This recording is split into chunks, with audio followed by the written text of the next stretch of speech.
How many of you are worried about the health risks that you have as you age? And yes, how many of you are worried of aging itself? This is Dr. Lenny Costa, a geriatric physician, a functional medicine expert. And my dear friends, today I'm here to actually advise you or educate you about some of the risks and what you can do to live a happy, healthy life as you age. So let's begin and dive into seeing what is it that actually makes us this worried as we age. So to understand this, first we need to understand what are the health risks we go through or what we are exposed to as we age. And yes, today I'm going to delve into 7 of those. To begin, the first one that we see in old age is smoking. Then we have physical inactivity, and we'll go through each one of these in a little detail a little later. Then we have nutrition, alcohol abuse, polypharmacy and adverse drug reactions, and we'll see what that is, and decline in immunity and immunization. So to begin with, let's start with smoking. My dear friends, smoking is the single most common cause of premature death.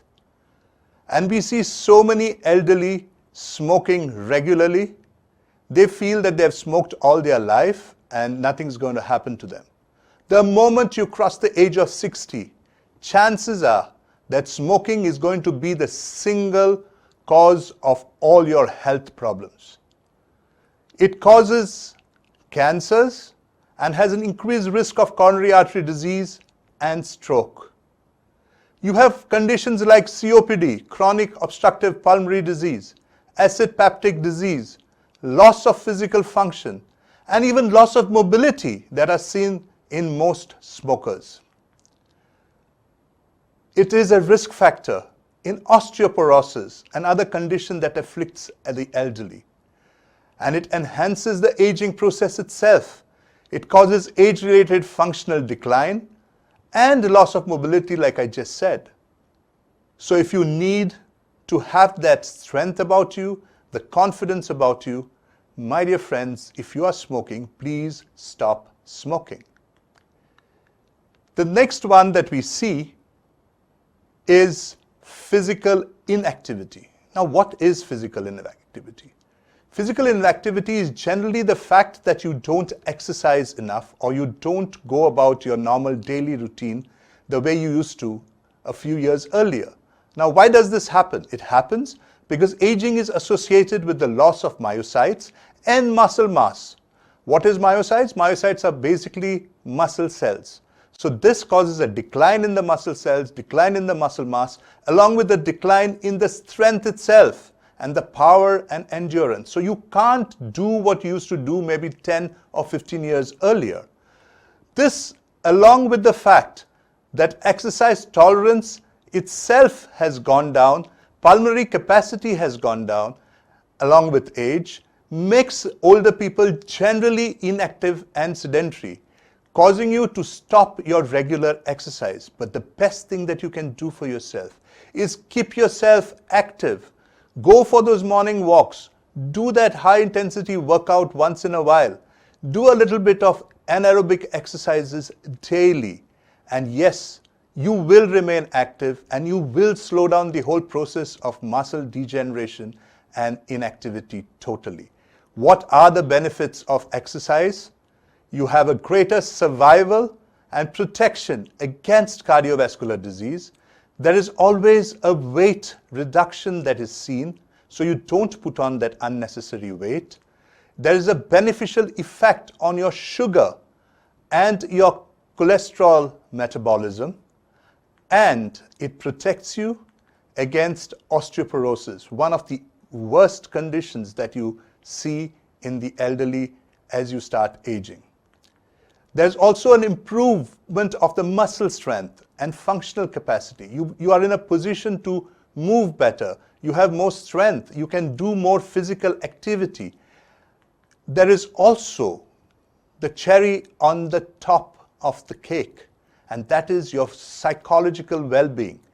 Exercise has to be done 3 to 5 days per week, between 20 to 60 minutes per session, in the mornings only. Because if you do it in the evenings, the chances are that you will not get your sleep properly. Exercise ensures that you have a lot of endorphin release, and endorphins keep you alert, and hence the best time for exercise is the morning session. Brisk walking, stretching, cycling on a stationary cycle, even swimming are excellent for the elderly. Let's look at the risk factor of alcohol abuse. Excess alcohol intake in the elderly predisposes to conditions like cardiomyopathies, liver, cirrhosis, atrophic gastritis, chronic pancreatitis, peripheral neuropathy, dementia. These are conditions that you don't want to have as you age. They are painful. They don't have solutions in modern medicine. Medications don't let them go away. Medications don't let those symptoms die down. Then you have falls and accidents, and those are another major condition that we see in the elderly. If you have a fall, you tend to be bedridden for a long time, and the chances are that your mobility decreases as you recover. You have malnutrition because of alcoholic abuse. You have immunosuppression. That is something that you don't want, because then you start falling sick again and again. And most importantly, you have something known as social isolation. What is social isolation? Generally, you don't tend to mix with people. You don't tend to go and socialize with people. Alcohol also increases the effect of other medications that you may be on.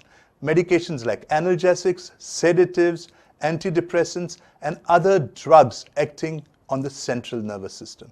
Alcoholic intoxication in the elderly can occur with relatively small amounts of alcohol due to increased body fat, decreased liver metabolism, and increased brain sensitivity to alcohol. So some of the common features of alcohol abuse are memory loss, poor balance, frequent falls, ill health, depression, low self-esteem. These should not be seen as age-related physical changes, rather more a cause of alcohol abuse. I did speak about polypharmacy a little earlier. This is the sixth or the fifth cause of, or the fifth risk factor that we go through. Now, what is polypharmacy? Generally, elderly require multiple drugs due to multiple coexisting degenerative disease. Hence, chances of drug interactions and adverse reactions is very, very high. Practically all drug groups have risks of producing interactions as well as having adverse reactions. Now, you need to prevent these drug reactions, and what do? You need to have a frequent review of your medication, preferably once a month. Know the possible side effects. Minimize your number of drugs used. Limit the use of over-the-counter drugs. And what does this mean? It means that you should not self-medicate. You should not go to the pharmacy and ask for medications yourself. You have to remain alert for common side effects like confusion, delirium, falls, anxiety, sleep disturbances, constipation, diarrhea, urinary disturbances, among others. Now, the reason why I am so particular about polypharmacy is that today I see patients regularly who come to me with multiple prescriptions written by a number of super specialists or maybe a cardiologist and an endocrinologist that they have visited. Sometimes the drugs overlap. Unfortunately, with the absence of any family physician who can actually go through these prescriptions and rationalize that prescription for you, you'll end up taking double doses, and therefore that is something known as polypharmacy as well. So you need to take care of this, rationalize this, talk to your family physician after you have visited a specialist in whatever field maybe. just tell him, cross-check if I'm already taking some of the drugs that are prescribed, because sometimes it's not the doctor's fault that he has prescribed that to you. You might have forgotten to tell him that you are already taking medications from maybe a cardiologist or maybe your nephrologist, whomever you had visited maybe 3 or 4 months ago. So these problems do occur, and therefore it's always good to touch base with your family physician and ask the family physician to rationalize your prescriptions given by any specialists, right? Now, there is the last, one of the few conditions, risks that are left is decline in immunity. And we see that so often today, because with the pandemic going around, one of the major reasons why you have so many elderly passing away from COVID-19 is because of the decline in immunity in them and because of comorbid conditions. So elderly have a dysfunction in all aspects of immune system. Immune suppression is mainly due to malnutrition. It is also due to chronic disease, it could be due to depression, and it could be due to use of multiple medications affecting the health of the elderly. Recently, there has been a lot of news in the medical world that there is a recommendation that we start using vaccines for the elderly. And the 3 specific vaccines that we have that have been recommended now and that are being used extensively across the world are pneumococcal vaccine, influenza vaccine, and tetanus toxoid. And finally, we need to look at the nutrition. Because if you don't eat right, you're not going to be healthy. Your health depends on what you put in your mouth. And therefore, let us look at the nutrition. Because both overnutrition and undernutrition are dangerous for the elderly. So elderly are at a very, very high risk of multiple nutrient deficiencies. Generally, this is due to age-related decline in the food intake, as well as consuming food that does not give you value for money and that causes obesity and sometimes dyslipidemia or cholesterol issues. Now, the causes for undernutrition are that sometimes the food is less enjoyable, and this happens because there is a change in the taste and the smell sensation. It also happens because there's a lack of teeth, there's a lack of gum, there are gum problems, and there are ill-fitting dentures, making eating painful. And this is one reason why generally most elderly decide that they do not want to eat, they rather have soups.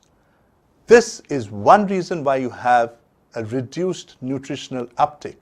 Reduced appetite also is due to the lack of exercise, loneliness, depression, chronic debilitating conditions, confusion, forgetfulness, side effects of drugs, alcohol, and smoking.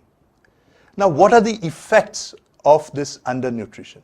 Undernutrition leads to frailty, physical dependence, premature death. It impairs your immune system, increases the risk of infection and poor wound healing, and it causes nutritional deficiencies like iron, folic acid, fiber, vitamin C, zinc, riboflavin, and vitamin A, all of which lead to a number of problems, chronic degenerative problems, which hasten the aging process. Because each of these that I have just mentioned are cofactors in your biochemical reactions within the body. And if these biochemical reactions start going haywire, you start aging very fast. So nutrition and overnutrition is another issue. You eat too much, you also have problems. So some of those are obesity, which is a metabolic disease. Mortality is the highest in obese elderly, much higher than lean elderly. Obesity also leads you to high blood pressure, strokes, diabetes, coronary artery disease, which are the most common killers in the elderly. So, if you don't eat right, some of the most common diseases that you see, like blood pressure issues, your heart issues, your diabetes, even when you are worried about your cholesterol levels, all come from the fact that you are not eating right. It is not too much, it's not too less. You're not eating right. So that is where the issue lies. And eating right, eating healthy is a solution.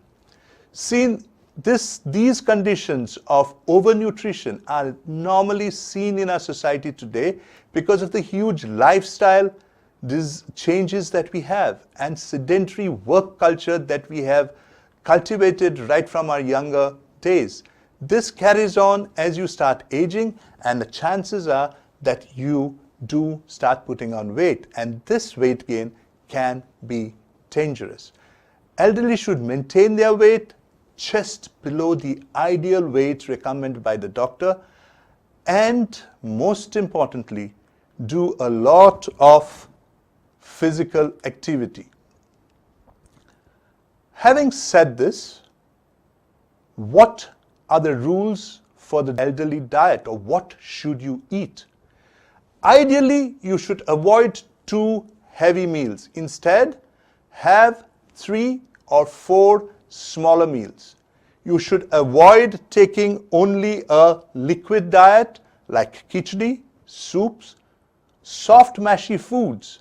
Instead, have foods like vegetables and fruits, which have to be eaten and need some chewing. Now, why this is important? It's important because the more you chew, the more you are going to hold on to that cognitive function, the brain function. The brain needs to be reminded that it needs to be used. And the more you chew, it keeps on stimulating the brain. So you stop the decline of your brain functions, the cognitive functions, the functions of your remembering or memory, or even the balance that you lose sometimes. So all those cognitive functions are maintained by the fact that you keep chewing. The day you decide to stop chewing and have just soups or semi-solid foods, you are only adding to your problems and causing the aging process to start galloping very fast. So the solution: eat right, eat healthy, and eat a balanced diet. Avoid fried foods, avoid sugar and sugar derivatives, and reduce frank carbs. So what is frank carbs? Frank carbs are your rice, wheat, which give you a spike in your sugar levels as well as in your insulin levels. These are not too good for you. So the amount of frank carbs that you take should be very less. You should go for complex carbs. Complex carbs are carbohydrates coming from your vegetables and fruits, and you should have tons of that because that's what's going to keep you well nourished. The other thing is about salt. Many of the elderly who come to me say, because of my BP, I have stopped eating salt. That is the worst thing that you can do. Because if you stop eating salt, the chances are that you go into a condition called hyponatremia, which will land you in a hospital. So you should use salt, which you use for cooking, but avoid salt that you put on top of your food. Don't add extra salt. Add the salt that you need for your cooking. So you need to have a limited quantity of salt, but not too much. Avoid processed foods, because processed foods have tons and tons and tons of salt in there. That is the salt that you need to avoid. Now, let us look at the importance of antioxidants in the diet of the elderly. Many food and spices contain vitamins, minerals, flavonoids, and other chemical compounds called antioxidants, which protect the body from various disorders of the elderly, caused by chemical compounds called free radicals. So the foods that contain antioxidants, which are good, should be included in the diet of the elderly are citrus foods, lime, lemon, and orange, colored fruits, vegetables, carrot, papaya, and tomato, leafy vegetables, spinach and cabbage, and onion, ginger, and turmeric. So in short, you go to the market and buy whatever is bright colored. Anything that's bright colored is healthy for you. Now, there is a case today to look and see if you can have organic veggies and organic fruits. The best way to do this is have locally grown vegetables and locally grown fruits. Because when you have locally grown vegetables and locally grown fruits, the amount of nutrients and antioxidants in locally grown fruits and vegetables is much higher than those that come from all over the world. Because when the fruits are plucked from all over the world, they are plucked in their raw phase. And when they are raw and they are not in their ripening phase, they do not get the amount of minerals that are required for them that are normally present in a ripened fruit. So you are deprived of that. So while you eat all these lovely fruits coming from all over the world, they might not be giving you any nutrition. So having seen what is the kind of foods that we are going to have, let us now look at the common morbidities in the elderly and their management. So the common morbidities or the common diseases that we see in the elderly are osteoporosis, osteoarthritis, accidents and falls, mental health, cardiovascular disease, and stroke. Now, osteoporosis is nothing but age-related decline in the bone mineral density. This is more seen in women in the post-menopausal phase because they have a higher estrogen deficiency and they are more predisposed to this. Normally, you know that you have osteoporosis when you start having silent fractures. Otherwise, it's never diagnosed.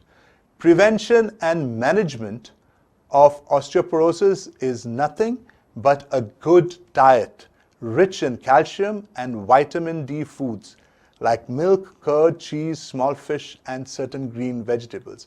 Having said this, today there is a lot of debate whether milk and milk products should be used in osteoporotic patients because milk is said to leach the calcium, the very calcium it's supposed to give.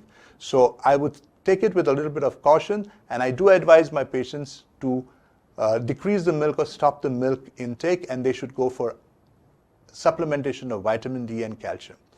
You need to avoid tobacco, alcohol, excessive tea and coffee, and you need to exercise. Exercise is one way that you can keep the osteoporosis at bay or slow it down drastically.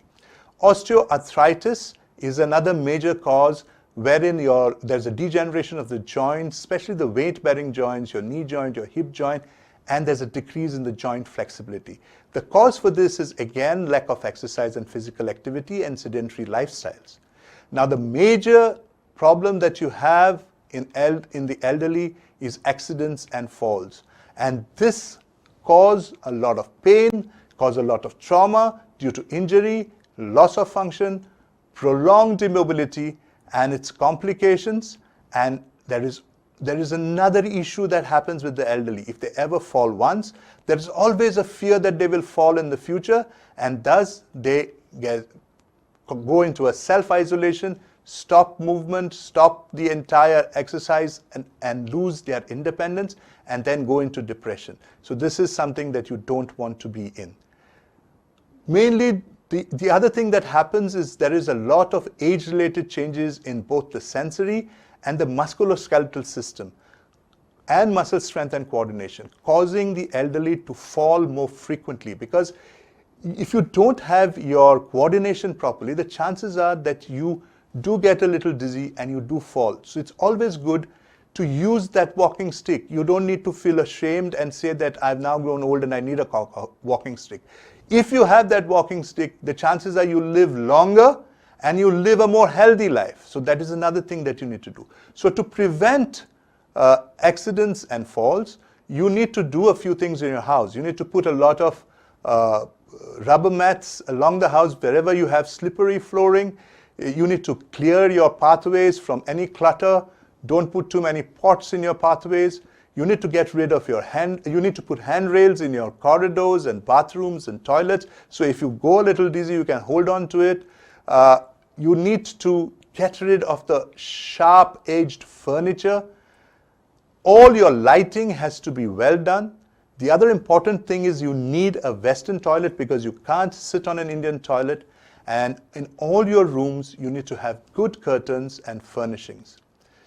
The last thing that you need that affects most elderly, and one of the major problems and diseases that we see, is mental health. Alzheimer's is one of the commonest causes that we see, commonest diseases that we see in elderly. You also have a lot of cerebrovascular accidents, Parkinson's, senile dementia, ataxia, depression. Ataxia is loss of balance, depression, psychosis.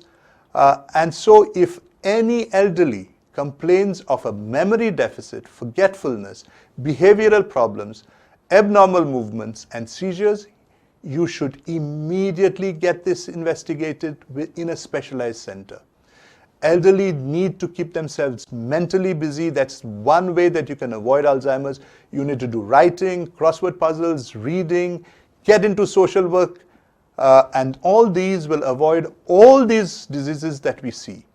And finally, the major cause of death across the world in the elderly is cardiovascular disease, and the modifiable risk factors that you can work on are hypertension, dyslipidemia, physical activity, control your diabetes, and ensure that you don't lose your head for anything, and don't worry and don't stress too much. So having said this, I have got just a few takeaway messages for you today. Things that you can easily do. And my take-home messages for you for good health as you age are: control your hypertension, control your blood sugar, control your cholesterol by the drugs, diet, and physical activity. Exercise regularly and ensure that you don't get obese, and stop smoking, eat right, eat healthy, eat a balanced diet, and most importantly, on a regular basis, have a lifestyle modification that will adopt relaxation techniques which help you to relax that mind, and things like yoga, things like deep breathing, that will help you to enjoy your life going forward. My dear friends, thank you for your patience and listening. I wish you good health and stay safe. Thank you.